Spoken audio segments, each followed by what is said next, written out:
everyone, I am Professor TingChia from National Taiwan Normal University. I'll be introducing a computational thinking board game today called Robot City. US. Author Julie Dirksen mentioned in the book Design for How People Learn that children's positive learning experience might not be related to content learned, but instead to the teaching method. You might not understand what this means, so let me give you an example. If we provide all the students in Taiwan with the same textbook, there is no guarantee that these students will receive the same quality of learning. The reason is that teachers use different teaching methods. Therefore, we hope to provide students with a diverse choice of learning materials. In this computational thinking board game, our main focus is to guide students in how to think and learn how to solve problems. They should not learn code by rote. The process is the main point. The learning experience is like a journey. Like with this computational thinking board game, choosing another road will still let them reach their learning goal. So we hope students won't simply parrot what is learned, and not just replicate the same product by following instructions. These are only surface results. We hope students can spend more time thinking independently and spend more time interacting with peers.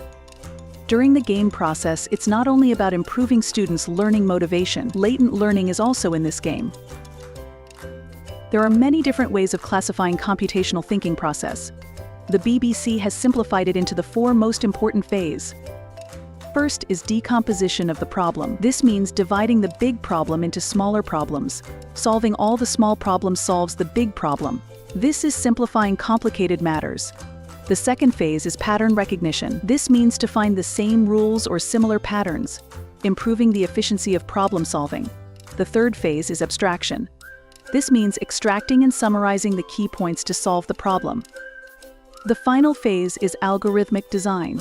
These are the 4 most important parts of computational thinking. These phases are reflected in our board game. Out of the learning media for cultivating computational thinking, programming language is in first place. If students know how to write programming language, they can start directly with programming language. But not all students know how to write programming language, so we provide them with the board game medium. Out of the learning media for cultivating computational thinking board game are ranked in 5th place. Through such high-level interaction and high learning motivation, I hope that our students have positive cooperation and co-creation opportunities and opportunities to communicate and express themselves, so as to enhance their high-level thinking. We also have some teaching strategies naturally integrated into this game. The first part is called paired programming. It's just like when 2 people write a program together. In our board game, all of your cards are visible to your team members. My cards are also visible to my team. From my card arrangement, you can tell what I am thinking. After visualizing my logic, you can now discuss my thoughts with me, discuss it with me, or correct me. This way, team cooperation achieves positive interdependence, and we have a common goal that is to complete this mission. The teams compete with each other. When the mission is completed, we tally the total score and finally compete with other teams. Therefore, through peer interaction, students are provided with good learning scaffolding, enabling the original learning results improved. We hope that through this board game, students have a good opportunity to participate in computing, then cultivate computational thinking in the process, forming an excellent computing action. This is the most important goal of our board game.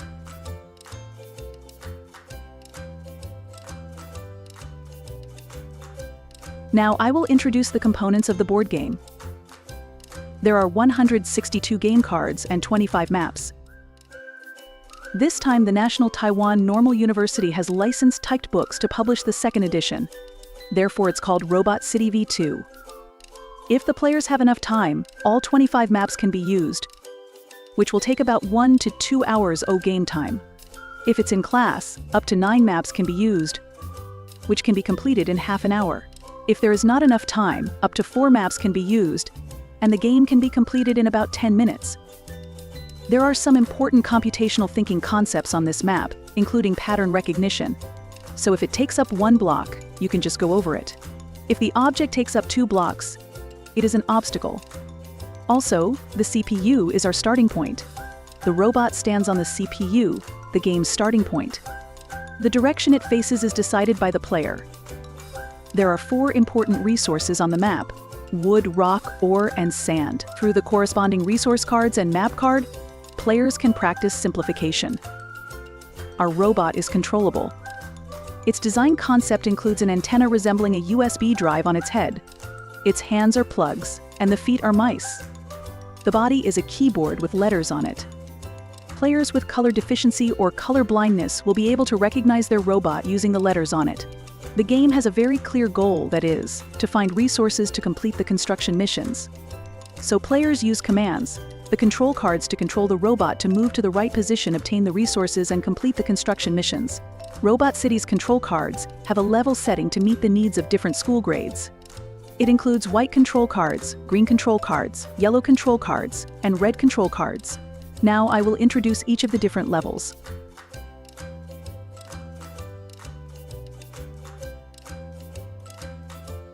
Before starting with the introduction, we must first explain the gaming sequence. To increase the variability of the game, the maps are randomly ordered. The control cards are randomly drawn. Mission cards are also randomly drawn, but the order of the characters is in an S shape. The S shape is shown in the image. After one round, it goes back to the beginning. This is to prevent teams from having the same order, making the game unfair. When drawing the mission cards, 2 people make up a team to draw 3 cards together to be shared. Once a mission card is completed, a new mission card must be drawn. 2 people on the same team can swap cards and discuss the missions to be completed. When time is up or the game ends, calculate the total score of the completed tasks. Completed mission cards receive the score on the top right corner. For incomplete mission cards, each resource on it counts as 1 point. During the game, once the player has placed the cards cannot be changed. The cards selected must be placed on the table. Arrange the cards from top to bottom. Only show the header, the rest can overlap. Once everyone's cards have been dealt, then everyone discards the cards already dealt together. Then draw another 8 cards. We also designed a black hole. It's actually a SM card. The black hole's design concept is like when data is stored here, it can be read on the other side. When our robot enters here, it can come out from another hole. Similar to the pipes in Super Mario. It jumps in here and pops out from another hole. The advantage is to allow students to reach certain places. It can improve the mobility of the robot. Comparable to programming language, this is the go-to function. It allows you to jump around within a program.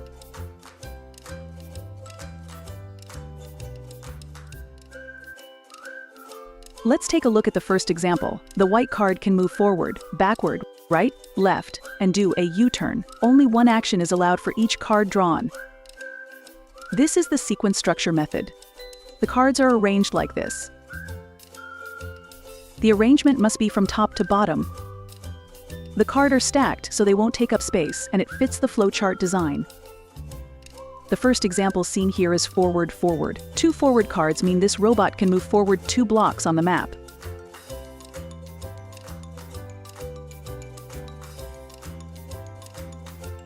The second example is forward, right, forward, as shown by the corresponding flowchart. The robot will make 3 moves on the map.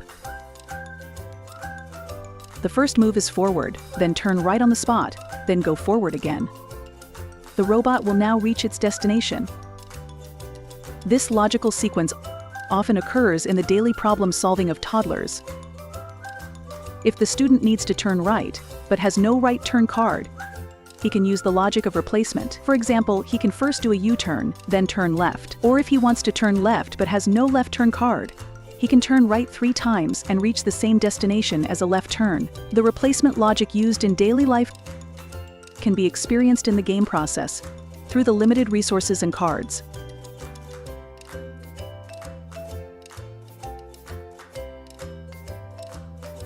Now, let's take a look at Robot City Level 2. The green control card is also called case structure or selection structure. The green control cards include 6 main types of control cards.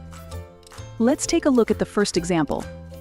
We can see in the first example that there is 1 forward white control card, then 1 green control card for determination called, is a resource available in the front 3 blocks?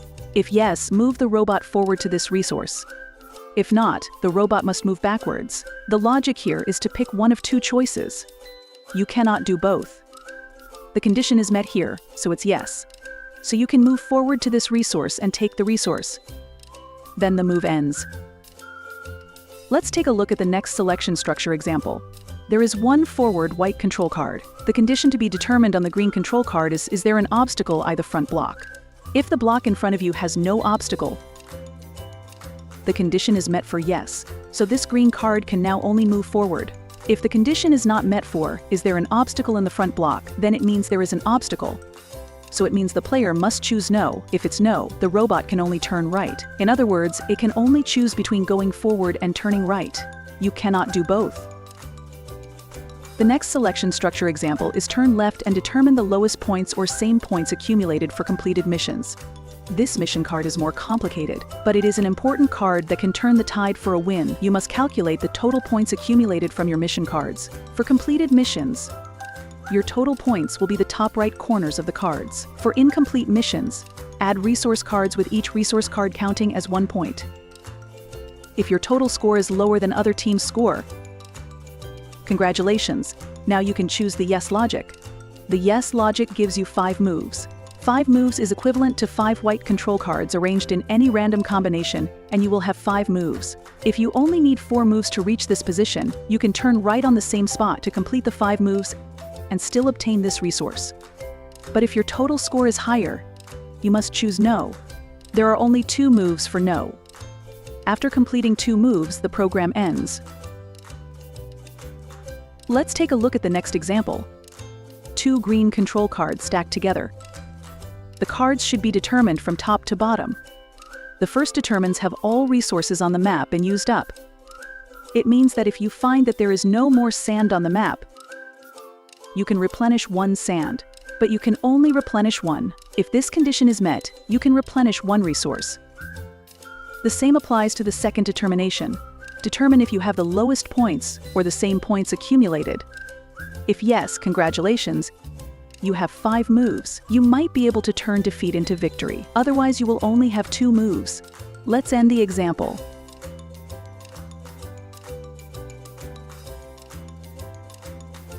The Robot City Level 3 control cards. Yellow control cards are also called repeated structure cards. This type of control card has 2 categories. One is repeat twice, the other is repeat 3 times. In programming language, it is equivalent to a known repeated number of for loops. If 2 control cards are stacked together, it means the inner loop and outer loop are together. The number of times it has to be executed is 2 multiplied by 3, which is a double for loop. It must be executed 6 times, and not 2 plus 3 or 5 times. The first example is turn right, repeat twice, repeat 3 times forward. 4 control cards. But because repeat twice and repeat 3 times are together, stacked together, it means that the action below will be executed 3 multiplied by 2 times, which is 6 times. So there will be 6 moves forward. So the logic to be executed this time is turn right, then moves forward, then the program ends. This is our first double for loop example. An example of double repeated structure. Let's take a look at the second example. The second example is repeat twice and then forward. Then repeat twice. Condition determination: is there an obstacle in the front block? Turn right if there is an obstacle, otherwise go forward. Take note, this is quite difficult because there is an inner loop combined with an outer loop. So it will go forward, then determine conditions twice. Then go back, then go forward, then determine conditions twice, then the program ends. We can see clearly in double repeated structure example 3 that the cards are laid out separately. It means that the cards have left the outer loop's repeated structure twice. Therefore, these are 2 independent repeated structures. One is repeat forward twice, the other is repeat condition determination twice. So the execution order is as follows: forward, forward, then determine whether there is an obstacle in the front block. Turn right if yes, go forward if no. Then determine once whether there is an obstacle in the front block. Turn right if yes, go forward if no. Let's take a look at the last example. This example is repeat 3 times, go right. Then repeat twice, determine condition. These are also 2 independent repeated structures. It's because the card layout is staggered. It's like in the Python programming language, you press the tab key to leave a structure to stagger the position. Here we can see the first structure is repeat 3 times, go right. So the robot must complete turn right, turn right, turn right 3 times. It's the replacement logic for turning left on the spot. Then determine conditions twice.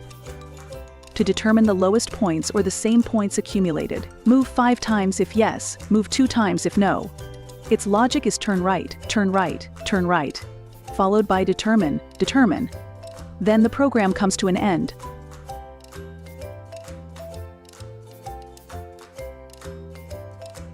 Now let us take a look at Robot City Level 4. Red control cards, which is the modular concept. It corresponds to a subroutine call in the programming language. The cards cannot be used alone.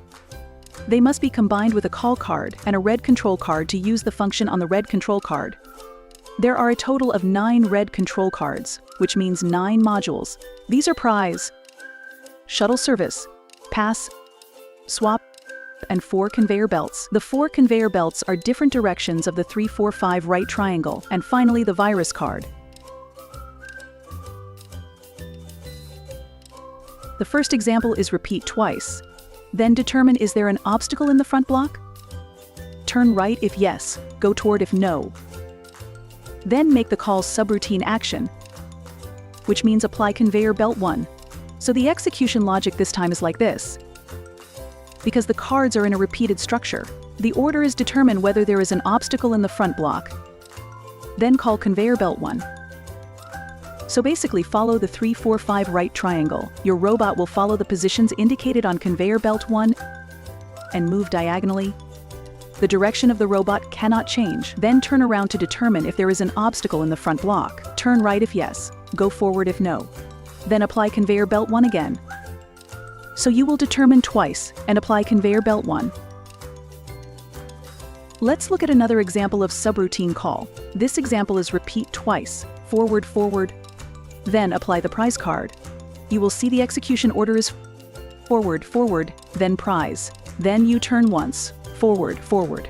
But prize does not apply the second time. It's because the prize card has a special setting. If it's in a repeated structure, it will not be affected by the repeated structure and can only be executed once. Prize has the same concept as winning a lotto. It can take a resource it needs from others to complete its mission, but prize cannot be executed twice. Let's look at another example of a subroutine call. The first action is to determine, is there an obstacle in the front block? Then there is a repeated structure. Swap is applied in the repeated structure. In other words, swap will be executed twice. Its logic is there an obstacle in the front block? Go forward if yes, turn right if no, then swap is applied. Swap takes place twice. Swap is a very interesting card. It means you can take resources you don't need and exchange them for resources from others. After the swap, you can now complete your own mission and sabotage the missions of others. This action is commonly seen in programming language, often when we swap 2 variables. A subroutine called swap is designed to swap the 2 variables. So this is an excellent modularized concept of a subroutine call.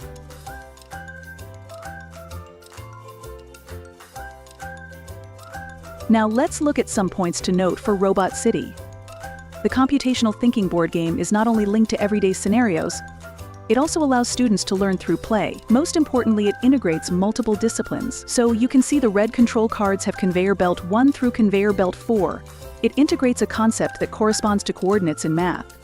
That is, the coordinate concept from junior high math. If students don't like math, they can use this game to link to learning content from other disciplines, which can create opportunities for suitable learning themes.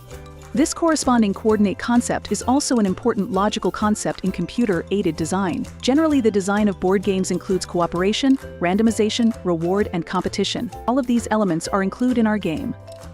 Let us look back on which of these are naturally generated in the game. We can see on the map there are many components commonly seen on the motherboard. We can also use these processes for pattern recognition. Processing actions in a sequential structure are a rectangular flowchart in the algorithm. You can see the white control cards have a rectangle in the top right corner. The flowchart in the algorithm of selection structures is a diamond. You can see the green control cards have a diamond in the top right corner. The flowchart in the algorithm of repeated structures is a hexagon. So you can see the yellow control cards have a hexagon in the top right corner. This is the circle for the for loop. The shape of the flowchart in the algorithm of subroutine call can also be seen in the top right corner of red control cards. Finally, the students have a lot of practice with the structures in the questions.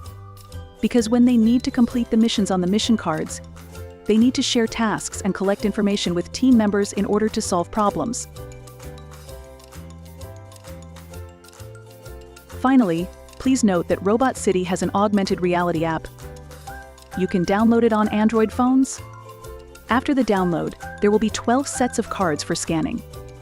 Once the 12 sets of cards have been scanned, they correspond to the 4 different programming languages. They are VB, C, Python, and Scratch. In other words, if you know the logic behind it, you can transform it into the syntax of the programming language you are learning to present this logic. Go to Play Robot City and try out the augmented reality app.